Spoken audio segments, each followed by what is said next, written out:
En dag fik jeg af min sædvanlige kontaktmand en ordre om, at jeg så vidt muligt inden næste dags aften skulle sørge for, at en til mig opgiven mand blev likvideret.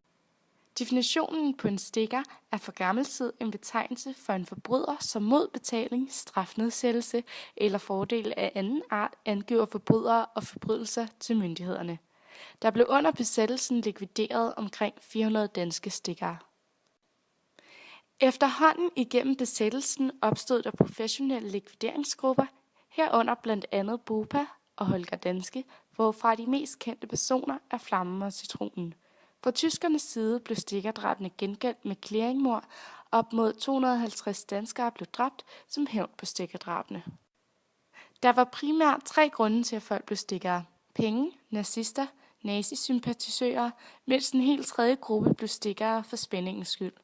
De mest almindelige af disse stikkertyper var dem, der stak for pengenes skyld. Vi har valgt at filmatisere en stikkerlikvidering, der skal vise, hvorledes en typisk stikkerlikvidering fandt sted.